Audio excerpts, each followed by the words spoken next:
technical. Hello and welcome. I was just waiting for everything to connect here. I'm delighted to have Elly Yule join us today. And people, go and check her out on LinkedIn, especially one of her latest articles around spelling. We will get to that though in a while. Elly, thank you so much for joining me today. I so appreciate you being here.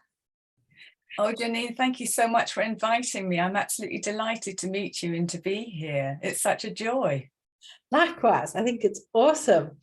People, I'm going to ask Elly to introduce herself because she has a very unique gifting and offering. Elly, tell us who you are, where you are, and what brought you to where you are today, please. My name is Elly Yule, as in Yuletide. And I live in Wales in the United Kingdom on the Welsh coast, close to the countryside as well. I'm a women's mentor. I've been trained in the wise woman tradition, which helps women to access their power, particularly when they're so overwhelmed by life and work that they've actually lost their sparkle, you know. So I help them around the obstacles, you know, using the different techniques. I'm a multidiscipline therapist and healer and intuitive. And I weave all of that together. And I've been doing this for over 35 years now. And it is my absolute passion to help women. And that's the role I put on this earth to do. I like to help women get balance and clarity and energy, because I think if your energy's right, everything's right. And I specialize in energy medicine. So that comes into how I help women as well. But how I came into this, well, I suppose I came in with the light switched on, as people say. I had visions as a child. I saw spirit solidly. I was very sensitive to energies and atmospheres and could read them instantly. Nightmare for my parents if they're trying to go house hunting. There was one house and I refused to go in it. Another house, I stood there screaming. Luckily, they didn't buy those houses, but that was nothing to do with me. I was just the irritating child who wasn't behaving properly.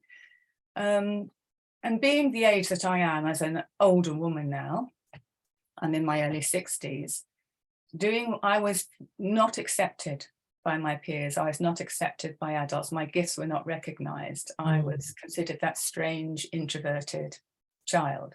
I was a sensitive empath. And the thing that kept me going through, I had a traumatic childhood. And the thing that kept me going was always, I never felt alone. Even in the worst of times, I knew that there was a connection there that I could connect with and talk to. But some of the times are really bad. And there was one time I remember I actually came out of it and this real calm descended upon me. And I vowed then, I think I was about 13 or 14, I vowed then that I would devote my life to helping people. And if I could help one person who was going through the same type of hell I was, then my life would have been worth it. And all of that pain would have been worth it. And I guess at that age, I didn't realize, but I was making my commitment to become a therapist and to become a healer. And really, that set off my destiny. And living through the 80s was wonderful because it's when the new age began and I was exploring, learning as much as I could. I absolutely loved that time. It was fabulous. Oh, you know. And so nowadays I'm blessed to have the experiences as well as the trainings now that enable me to, I don't have a niche, which is business-wise is not very good because I don't have a limit on what age the women are that I help. I have clients who are aged between 18 and 89, that's I help. So I just try and do my best to help women the best I can. I probably ought to have a niche, but it just doesn't sit with me because I do such a variety of things with people.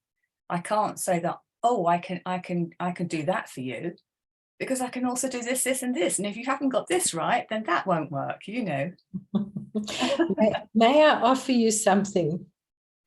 of You course. do have a niche. Your niche is wise woman. And that niche is so, so vitally important because it encompasses so much of what you do. That is your niche. Um, from a business perspective, I've seen so many people knock themselves out about this niche story, which is, I agree, it helps us have a focus. I agree that from a marketing perspective, it's much easier for the people doing the marketing. And yet, explain what a wise woman is for our audience, because your niche is so, so hereditary, natural, and very, very, very important. Actually, you hit the nail on the head with hereditary. My gifts I have inherited. My father had healing in his hands, and my mother was psychic. And in fact, my father was psychic as well. He used to have premonitions about air crashes, bless him. The wise woman tradition is, I think it's because I come from an Irish background, a Celtic background, and it's very much part of the Irish women pass on traditions. They are definitely passed on. My grandmother was the county midwife, but she used to forage for herbs and things like that. And my grandfather was a chemist and pharmacist, so he was always making his own lotions and potions. So my mother was delighted when I started doing that.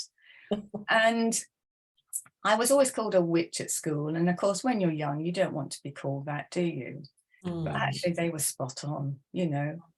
A wise woman is, sometimes called a medicine woman in some traditions. She's called a witch in other traditions. She's a woman. A wise woman is a woman that abides by the laws of nature and Mother Earth. That's who she listens to, and that's who she respects and honors. She honors the seasons, and she works with the seasons and what the seasons can teach you. And there's just this innate, deep down connection, powerful connection. When you connect with the Earth Mother, it connects you to your wise woman wisdom.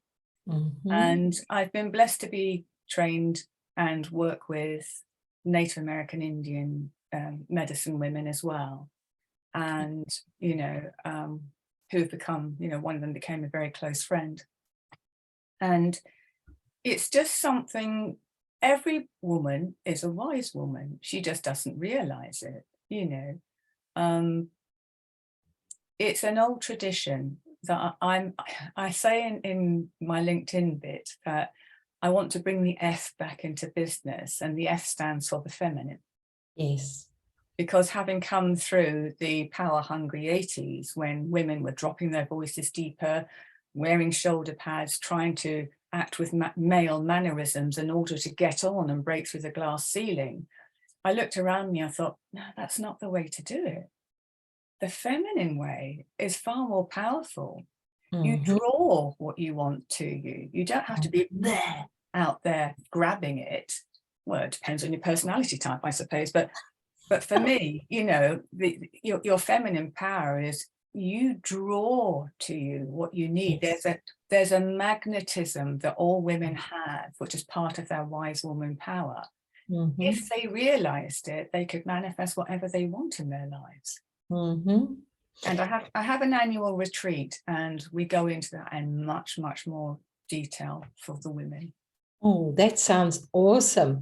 People, you'll find, we'll put Elly's details in the show notes for those of you who are interested in the retreat.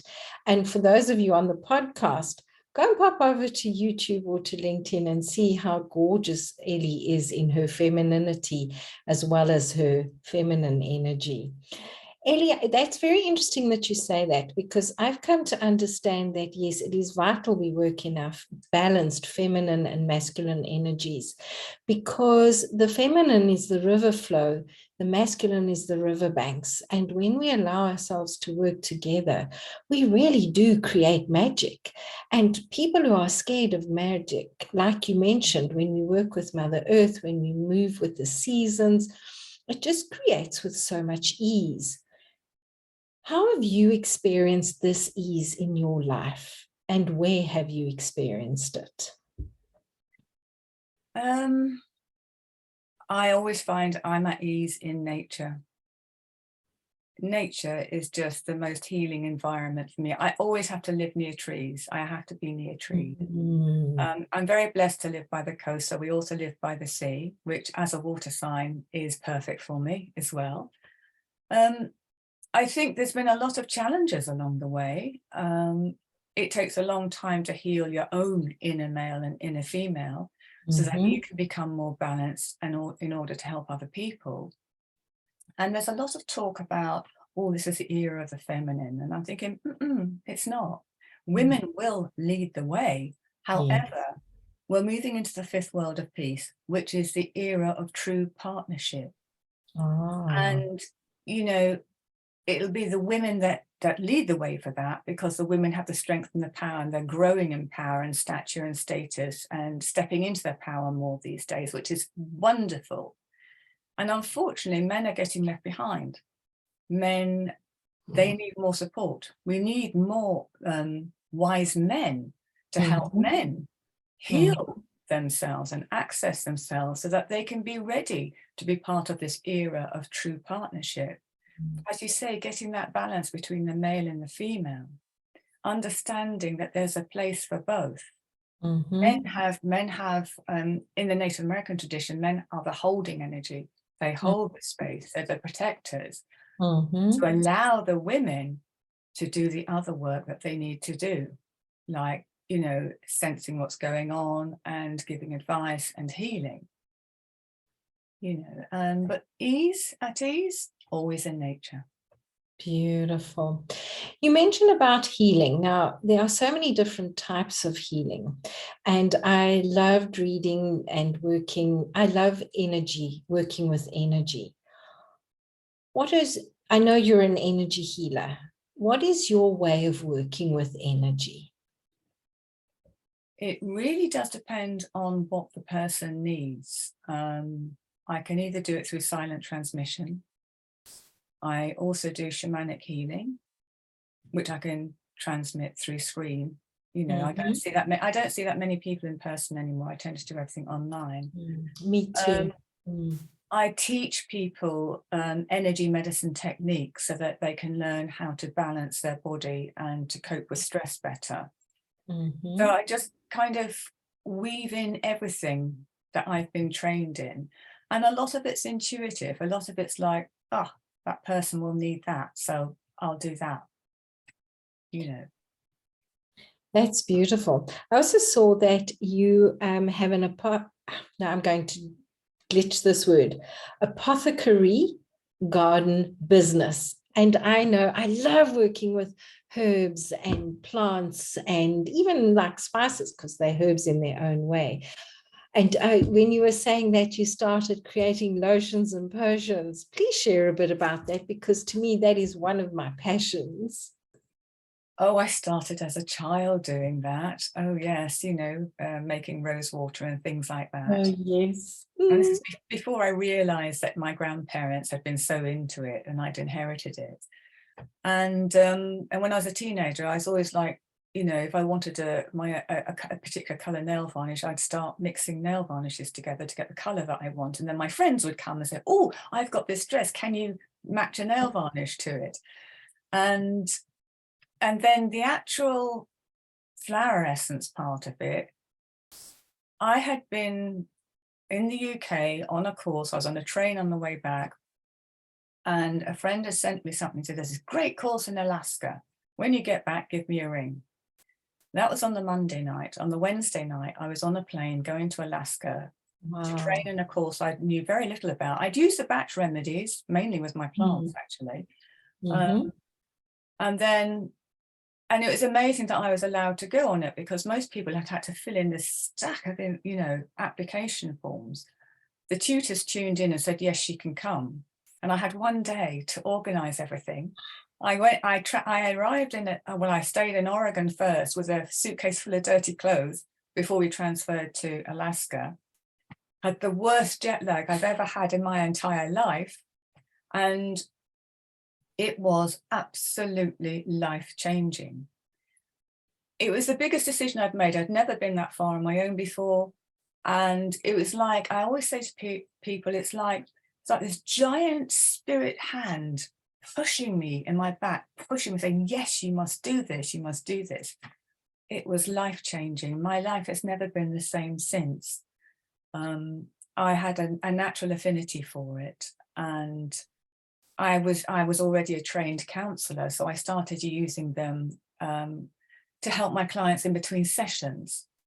And then a friend who had a new age shop in the town said, oh, I'd like to sell a couple of yours. Do you do sprays? I thought, no, but I can make some up. And that's how I started selling my essences. I'd never thought of selling them before. Wow. And the business was doing pretty well until here in the UK, they put the postal rates up. And, you know, for a little bottle to have a massive postal rate, somebody would have to order 2 or 3 to justify the postage. And then with Brexit has caused a lot of problems because a lot of the glass bottles have come from Europe, which we can no longer get. Essential oils have become horrendously expensive. And so now I've kind of come full circle. I keep the website up in case anybody wants anything. It's a bit out of date, but it gives you an idea. And I've gone back to actually using them with clients again. And I do have my small core of loyal customers that still come back. The cleanser spray mist was my best one because I've got so many therapists and healers that use that one. It's very effective. And the Angels of Joy one is the one that really helps children with nightmares and settle down at night. So those were always my 2 best sellers. Oh, and Sleep Easy, my Sleep Easy as well. Oh, beautiful. Yeah, and then I got into herbs after that, you know, but the flower essences came first and then the herbs. Yeah. Well, I can't remember who it was that said, go to nature for your medicine. And that's what it's all about, is going to nature. So basically, to sum up, you use the energy of the earth, you use the energy of the plants, you use what's available. In Mindset Alchemy, I work with words, with thinking, and with feelings. And I loved your latest LinkedIn post. Would you care to share about spelling with us, please? Well, this is really sort of where the witchy side comes out, if you like. And, you know, I suddenly realized one day that people were, casting spells all the time. They think some witch is going to cast a spell on them, and I thought, no, just listen to what you're saying to yourself all the time, because you're actually creating your future through those words. You are casting spells every time you open your mouth, and people are so disconnected from who they are, and everything's from like here upwards, and they've lost their heart connection and their will center connection, and many are not grounded. And so the mouth just flies off, and you're thinking, oh, that's all energy that's coming out. And I once described it as, when people are not saying nice things, it's like energetic snakes are filling the air. Yes. And words are so powerful, because not only does our mind believe every single thing we say, but so does the universe. And the universe thinks, oh, that's what she wants. Okay, we'll give her more of that. So if you're having a really crap day and you're moaning, they think, oh, well, she must be happy with that. And so the bad stuff keeps happening. But if you're really happy about something, oh, yay, I love that, then the universe thinks, oh, we'll give her more of that, So be careful what you ask for, and be careful what you say, and just be grateful. I wish people were more grateful these days as well. Oh, yes, you've touched on another passion of mine, gratitude. Gratitude and appreciation adding value, gratitude, that feeling of the value, that feeling of moving forward. Elly, it's been an absolute gift to have you today. If you could share one thing for our audience that you would really, really like people to know, what would that be?